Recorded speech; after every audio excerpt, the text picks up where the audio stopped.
नमस्कार, आप देख रहे हैं डेली 24 भारत। मैं हूं आपके साथ स्तुति झा। बुलेटिन की शुरुआत करते हैं।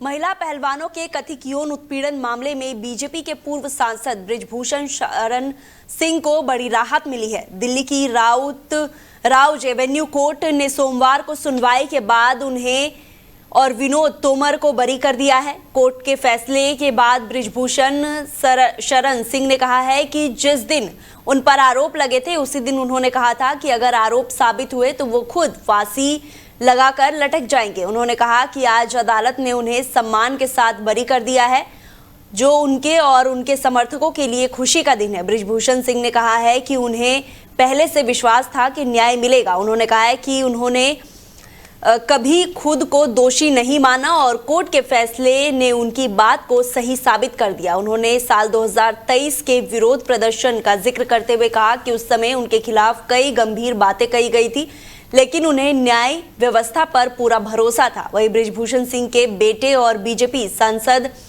करण भूषण सिंह ने फैसले पर खुशी जताई है। उन्होंने कहा है कि ये सच्चाई और युवा पहलवानों की जीत है। उन्होंने उन लोगों से सवाल भी किया है जिन्होंने उस समय उनके पिता के खिलाफ आवाज उठाई थी। बता दें कि बृजभूषण शरण सिंह उत्तर प्रदेश के कैसरगंज से 6 बार सांसद रह चुके हैं। आरोपों के चलते 2024 लोकसभा चुनाव में उन्हें टिकट नहीं मिला था, जिसके बाद उनकी जगह उनके बेटे करण भूषण सिंह को उम्मीदवार बनाया गया। कह रहे थे कि ये मामला पॉलिटिकल है, आपको फंसाया गया है, तो अब एक मिनट सर आप कुछ कहिए, आप क्या कहना चाहते हैं? आपकी पहली प्रतिक्रिया। सबसे पहले कोर्ट ने ये कहा, ऑनरेबल जज साहब ने, कि बृजभूषण सिंह जी और विनोद तोमर, आप दोनों लोगों को बाइज्जत बरी किया जाता है। बाइज्जत शब्द। मेरी प्रतिक्रिया ये है, फर्स्ट डे जब मेरा पहला वक्तव्य आया था तो हमने कहा था कि यदि कोई भी फैसला या कोई आरोप अगर साबित हो जाएगा तो मैं स्वतः फांसी पर लटक जाऊंगा। आज कोर्ट ने बाइज्जत बरी किया, मेरे लिए प्रसन्नता का विषय है, मेरे समर्थकों को के लिए प्रसन्नता का विषय है। और हमारे वकील साहब बहुत बहुत आपको धन्यवाद। कहाँ गए भाटी जी, वो कहाँ का बिल्ला। और फिर इससे ज्यादा आज कुछ नहीं कर सकते हैं। अब बाकी अब कोर्ट का जो कॉपी मिलेगी, अब क्या जजमेंट आया क्या नहीं आया, काफी मिलेगी, अब क्या जजमेंट आया क्या नहीं आया। नेताजी एक सवाल, आरोप जिस तरह से लगाए गए उसको लेकर क्या कहेंगे कि आपके ऊपर लगातार मेरी पहली बात सही हुई। मुझे सामने वाले के बारे में पता नहीं था। विनोद जी आइए, तोमर जी आइए। और ये हमारे दामाद हैं, ये हमारे बेटे हैं, आज सब लोग आए हैं पहली बार। ये हमारे बेटे हैं, विधायक हैं। तो मेरी फर्स्ट प्रतिक्रिया यही थी कि मैं स्वतः फांसी पर लटक जाऊंगा। अब बाकी आज तो वही E20 पेट्रोल के मुद्दे को लेकर आम आदमी पार्टी के राष्ट्रीय संयोजक अरविंद केजरीवाल ने केंद्र सरकार के खिलाफ मोर्चा खोल दिया है। केजरीवाल ने ऐलान किया है कि वो मंगलवार को जनता के पत्रों और ऑनलाइन याचिका के साथ प्रधानमंत्री आवास तक मार्च करेंगे। केजरीवाल ने बताया है कि दोपहर 12 बजे वो करीब 100 लोगों के साथ आम आदमी पार्टी मुख्यालय से पीएम आवास के लिए निकलेंगे। उन्होंने उम्मीद जताई है कि प्रधानमंत्री उनसे मुलाकात करेंगे और उनकी बात सुनेंगे। पूर्व मुख्यमंत्री ने कहा है कि E20 पेट्रोल के खिलाफ कुछ ही दिनों में 2,33,000 से ज्यादा लोगों ने प्रधानमंत्री के नाम ऑनलाइन याचिका पर हस्ताक्षर किए हैं। उन्होंने कहा है कि उन्हें करीब 1 महीने पहले प्रधानमंत्री से मिलने का समय मांगा था, लेकिन अब तक कोई जवाब नहीं मिला। केजरीवाल ने आरोप लगाया कि सरकार लोगों पर जबरदस्ती एथेनॉल मिश्रित पेट्रोल थोप रही है और उन्होंने दावा किया है कि इस गाड़ियों की माइलेज कम हो रही है और वाहन खराब होने की शिकायतें सामने आ रही है। केंद्र सरकार पर निशाना साधते हुए अरविंद केजरीवाल ने कहा है कि E20 को लेकर लोगों की चिंताओं का जवाब नहीं दिया जा रहा है। केजरीवाल ने यह भी कहा है कि ये भी आरोप लगाया है कि इस फैसले के पीछे कोई छुपा हुआ एजेंडा हो सकता है और दावा किया है कि E20 के विरोध में आयोजित टाउन हॉल कार्यक्रम में बड़ी संख्या में लोगों का समर्थन मिला। उन्होंने कहा कि जनता इस मुद्दे को लेकर परेशान है और अपनी आवाज उठा रही है। आम आदमी पार्टी मंगलवार के मार्च के जरिए प्रधानमंत्री तक अपनी मांग पहुंचाने की कोशिश करेगी।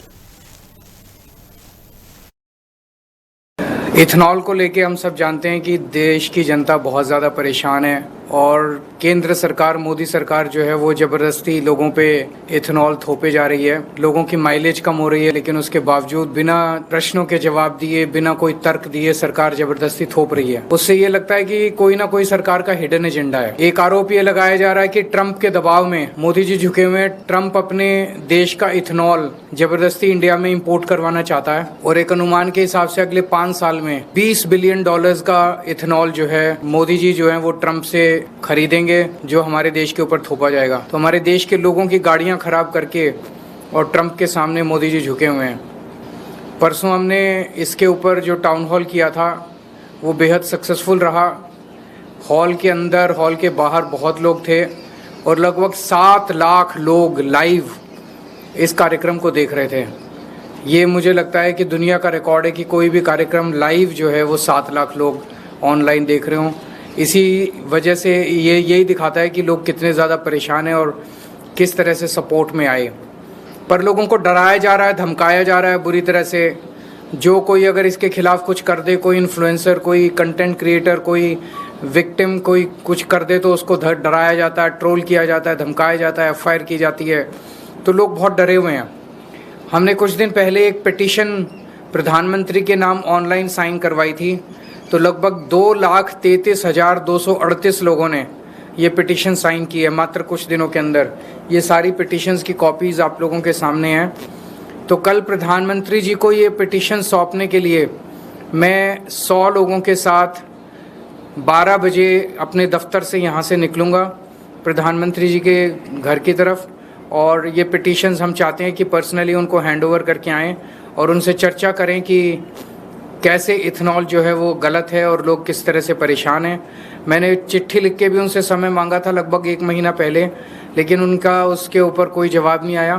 तो अब ये कल हम पर्सनली लेके जाएंगे और हम उम्मीद करते हैं कि प्रधानमंत्री जी मिलके हमारे बात सुनेंगे। इथेनॉल को लेके हम सब जानते हैं कि देश की जनता बहुत ज़्यादा परेशान है। और तो वहीं मोदीनगर में रविवार शाम बीजेपी कार्यकर्ताओं के बीच हुई मारपीट ने इलाके में हड़कंप मचा दिया है। विवाद बीजेपी कार्यकर्ता नितिन मित्तल और रोहित सक्सेना के बीच शुरू हुआ था, जो देखते ही देखते हिंसक झड़प में बदल गया। दोनों पक्षों के बीच जमकर मारपीट हुई, जिसमें दोनों को चोटें आई। बीच बचाव करने पहुंचे कुछ अन्य लोग भी इस झगड़े में घायल हो गए। सभी घायलों को उपचार के लिए अस्पताल पहुंचाया गया, जहां मेडिकल कराने के बाद कुछ को रेफर कर दिया गया। और नितिन मित्तल का आरोप है कि इस पूरे विवाद के पीछे कई लोगों को सुयोजित साजिश है और उनका कहना है कि उन्हें जानबूझकर निशाना बनाया गया और उन्होंने कुछ लोगों के नाम लेते हुए अपनी जान को खतरा भी बताया है। वहीं रोहित सक्सेना ने आरोप लगाया है कि नितिन मित्तल अपने साथियों के साथ उनके मामा की चाउमीन की ठेली पर पहुंचे और उन्हें जबरन गाड़ी में बैठाकर ले जाने की कोशिश की। विरोध करने पर मारपीट शुरू हो गई और रोहित का दावा है कि इस झड़प में उनके भाई के हाथ की हड्डी टूट गई है। फिलहाल पुलिस दोनों पक्षों के आरोपों की जांच कर रही है। रोहित कुमार सक्सेना। आज आप मोदीनगर थाने पर आए हैं, क्या है पूरा मामला? सर मेरा मामला ये है कि हमारा कस्बा रोड पर चाउमीन का ठिया लगता है, तो मैं चाउमीन के ठिये पे खड़ा हुआ था। 2 व्यक्ति आए गाड़ी में, जिसमें एक गाड़ी में देवेंद्र चौधरी थे और जिसमें एक गाड़ी में नितिन मित्तल थे। दोनों में देवेंद्र चौधरी कौन है? देवेंद्र चौधरी जिला उपाध्यक्ष है भाजपा से। उन्होंने मुझे गाड़ी में बुलाया। गाड़ी में बुलाने के बाद जो नितिन मित्तल है उनने मेरे साथ हाथापाई करी गाड़ी में। नितिन मित्तल जो है किस पद पर है? जी नितिन मित्तल किस पद पर? जिले के उपाध्यक्ष पर थे। तो वहीं सावन के पहले सोमवार पर गाजियाबाद के प्राचीन दुधेश्वर मंदिर में सुबह से श्रद्धालुओं की भारी जनसैलाब उमड़ पड़ा और भगवान शिव के जल अभिषेक के लिए मंदिर परिसर और बाहर तक भक्तों की लंबी कतारें देखने को मिली। हर हर महादेव और बोलबम के जय घोषों से पूरा माहौल भक्ति में हो गया। श्रद्धालुओं ने विधि विधान से पूजा अर्चना कर भोलेनाथ का आशीर्वाद दिया और दुधेश्वर नाथ मंदिर गाजियाबाद के सबसे प्राचीन शिव मंदिर में माना जाता है। पौराणिक मान्यताओं के अनुसार रावण के पिता ऋषि विश्वा यहाँ भगवान शिव की आराधना करने आते थे और मंदिर के महंत नारायण गिरी ने बताया कि प्राचीन समय में यहाँ चरने आने वाली गायों का दूध शिवलिंग पर अर्पित हो जाती थी और इसी चमत्कार के बाद यहाँ मंदिर का निर्माण हुआ और इसका नाम दुधेश्वर पड़ा। तो वहीं मुजफ्फरनगर में सावन के पहले सोमवार पर आस्था का अद्भुत नजारा देखने को मिला। शहर के प्राचीन शिव चौक मंदिर में सुबह से श्रद्धालुओं की लंबी कतारें लग गई। हजारों शिव भक्तों ने भगवान भोलेनाथ का विधि विधान से जल अभिषेक कर सुख समृद्धि और परिवार की खुशहाली की कामना की। हर हर महादेव और बोलबम के जय घोषों से पूरा मंदिर परिसर भक्ति माहौल में रंगा नजर आया और हरिद्वार के पवित्र गंगा जल लेकर पहुंचे कांवड़ियों ने पूरे श्रद्धा के साथ भगवान शिव का जल अभिषेक किया। सावन के पहले सोमवार को लेकर जिले के सभी प्रमुख शिव मंदिरों में भारी भीड़ उमड़ी और श्रद्धालुओं की सुरक्षा और यातायात व्यवस्था बनाए रखने के लिए पुलिस प्रशासन पूरी तरह से अलर्ट रहा। मंदिर परिसर और आसपास के क्षेत्रों में सुरक्षा के कड़े इंतजाम किए गए। पुलिस बल लगातार निगरानी करता रहा, जिससे श्रद्धालुओं ने शांतिपूर्ण और व्यवस्थित ढंग से दर्शन और पूजा अर्चना की। तो वहीं दूसरी ओर सावन के पहले सोमवार पर पूरा जनपद शिव भक्ति में डूबा नजर आया। ऐतिहासिक शिव चौक सहित जिले के सभी प्रमुख शिव मंदिरों में सुबह से ही श्रद्धालुओं की भारी भीड़ देखने को मिली। भक्तों ने भगवान भोलेनाथ का जल अभिषेक कर विधि विधान से पूजा अर्चना की और सुख समृद्धि की कामना भी की। वहीं हरिद्वार से पवित्र गंगा जल लाकर लौट रहे कांवड़िया भी शिव चौक पहुंचे और परिक्रमा करते हुए अपने गंतव्य की और रवाना हुए। इस दौरान पूरे शहर में हर हर महादेव के जय घोषों से गूंजता रहा वातावरण और श्रद्धालुओं और कांवड़ियों की भारी भीड़ देखते हुए पुलिस प्रशासन ने सुरक्षा के पुख्ता इंतजाम किए। शिव चौक समेत प्रमुख मंदिरों पर भारी पुलिस बल भी तैनात रहा और अधिकारी लगातार व्यवस्था का निरीक्षण करते रहे और श्रद्धालुओं को सुचारू रूप से दर्शन कराने और के लिए व्यवस्थाएं संभाली गई। सावन के पहले सोमवार पर मुजफ्फरनगर में आस्था, श्रद्धा और भक्ति का अद्भुत नजारा देखने को मिला।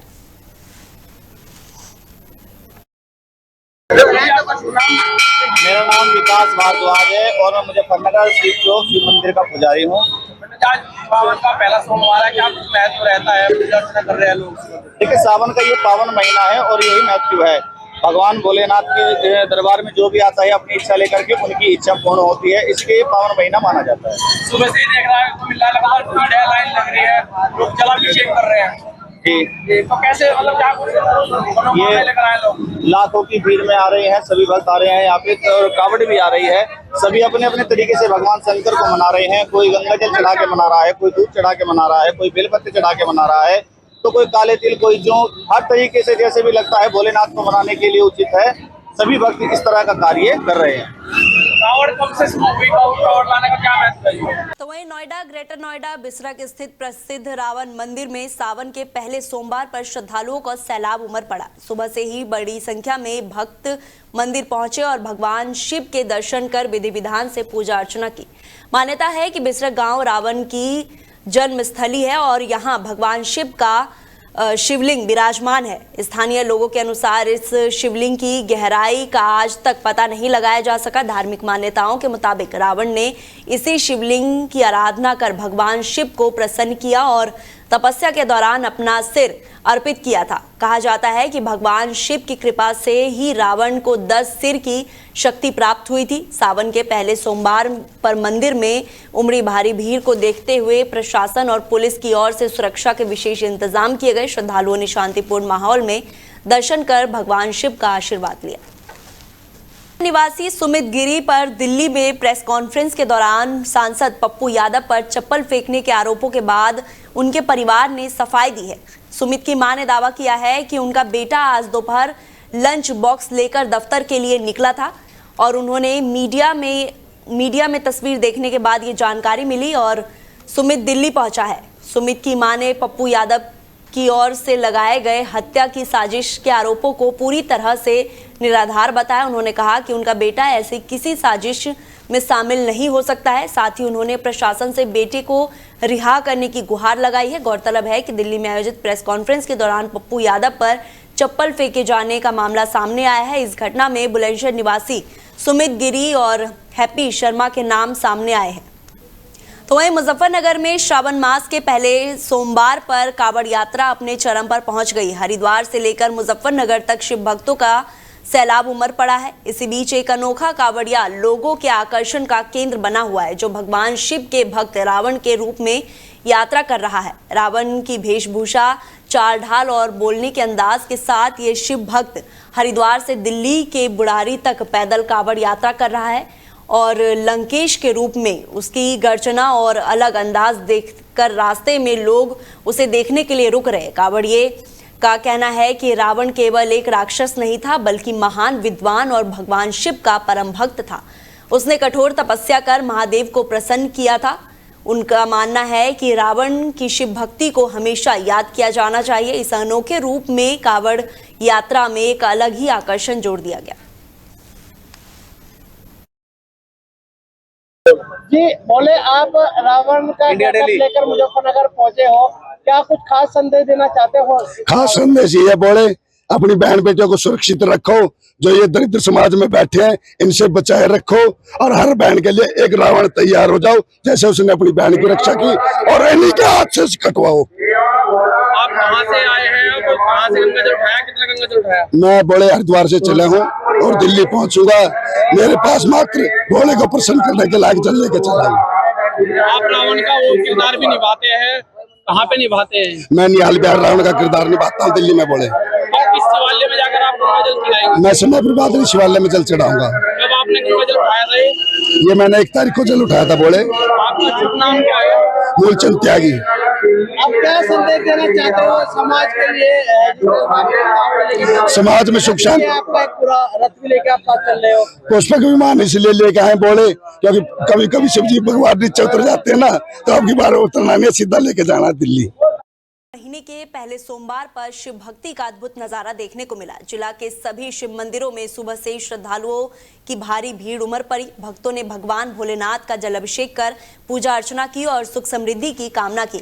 इस दौरान शिवालय हर हर महादेव और बम बम भोले के जय घोषों से गूंज उठा और शिकारपुर तहसील क्षेत्र में प्राचीन शिव मंदिर में भारी संख्या में श्रद्धालु दर्शन और जल चढ़ाने के लिए पहुंचे। स्थानीय मान्यता के अनुसार इस प्राचीन शिव मंदिर में सच्चे मन से भगवान शिव पर जल अर्पित कर मनोकामना मांगने वाले भक्तों की इच्छा पूरी होती है। सावन के पहले सोमवार पर मंदिर परिसर में आस्था और भक्ति का माहौल देखने को मिला। श्रद्धालुओं की भीड़ को देखते हुए मंदिर में व्यवस्थाएं भी की गई।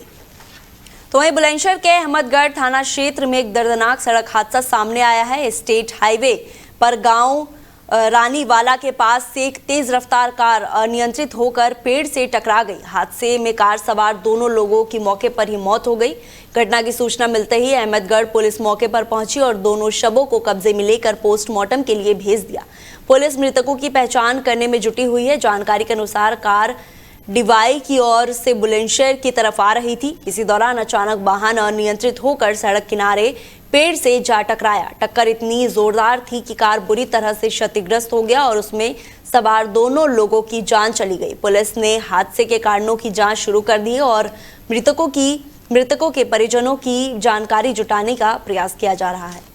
तो वहीं नोएडा के सेक्टर 99 तिहारे पर एक दर्दनाक सड़क हादसा सामने आया है। यहां एक एसयूवी और स्पोर्ट्स बाइक की जोरदार टक्कर में 23 वर्षीय सॉफ्टवेयर इंजीनियर अरवन कटारिया की मौके पर ही मौत हो गई और हादसे के बाद गंभीर रूप से घायल अरवन को राहगीरों ने ई रिक्शा की मदद से अस्पताल पहुंचाया, लेकिन उसकी जान नहीं बच सकी। घटना की सूचना मिलने के बाद थाना सेक्टर 39 पुलिस मौके पर पहुंची और मामले की जांच शुरू कर दी। पुलिस ने कार्रवाई करते हुए एसयूवी चालक को गिरफ्तार कर लिया और वाहन को जब्त कर लिया। वहीं मृतक के परिजनों ने एम्बुलेंस पहुंचाने और इलाज शुरू करने में देरी का आरोप लगाया है। फिलहाल पुलिस ने केस दर्ज कर लिया है और हादसे के कारणों की जांच की जा रही है। पुलिस का कहना है कि जांच के आधार पर आगे की कार्रवाई की जाएगी। शिकारपुर कोतवाली क्षेत्र गांव में सावन के पहले सोमवार के दिन एक आपत्तिजनक वीडियो सामने आने के बाद ग्रामीणों में नाराजगी है। आरोप है कि एक युवक ने भोले बाबा के प्रतिमा के साथ अपमानजनक हरकत कर उस पर वीडियो बनाकर सोशल मीडिया पर वायरल कर दिया है। वायरल वीडियो में युवक कथित तौर पर प्रतिमा के पास आपत्तिजनक कृत्य करता दिखाई दे रहा है। वीडियो सामने आने के बाद गांव में आक्रोश का माहौल है और ग्रामीण आरोपी के खिलाफ सख्त कार्रवाई की मांग कर रहे। जानकारी के अनुसार तो बुलंदशहर के औरंगाबाद थाना क्षेत्र में पिज्जा रेस्टोरेंट संचालक के साथ दबंगई का मामला सामने आया है। रेस्टोरेंट में लगे सीसीटीवी कैमरे में कैद मारपीट का वीडियो अब सोशल मीडिया पर वायरल हो रहा है। आरोप है कि पैसे मांगने पर दो युवक भड़क गए और उन्होंने संचालक के साथ जमकर मारपीट की। पीड़ित का आरोप है कि हमलावरों ने उनके साथ मारपीट करने के साथ जान से मारने की धमकी दी है और किसी तरह उसने मौके से भागकर अपनी जान बचाई। घटना का वीडियो सामने आने के बाद पुलिस कार्रवाई को लेकर भी सवाल उठने लगे। पीड़ित ने न्याय की गुहार लगाते हुए आरोपियों के खिलाफ सख्त कार्रवाई की मांग की है और वहीं मामले में पुलिस की ओर से अभी तक कोई कार्रवाई को लेकर लोगों में भी नाराजगी है। पुलिस पूरे मामले की जांच कर उचित कार्रवाई की उम्मीद जताई जा रही है। तो फिलहाल बुलेटिन में इतना ही। आप देखते रहिए डेली 24 भारत। नमस्कार।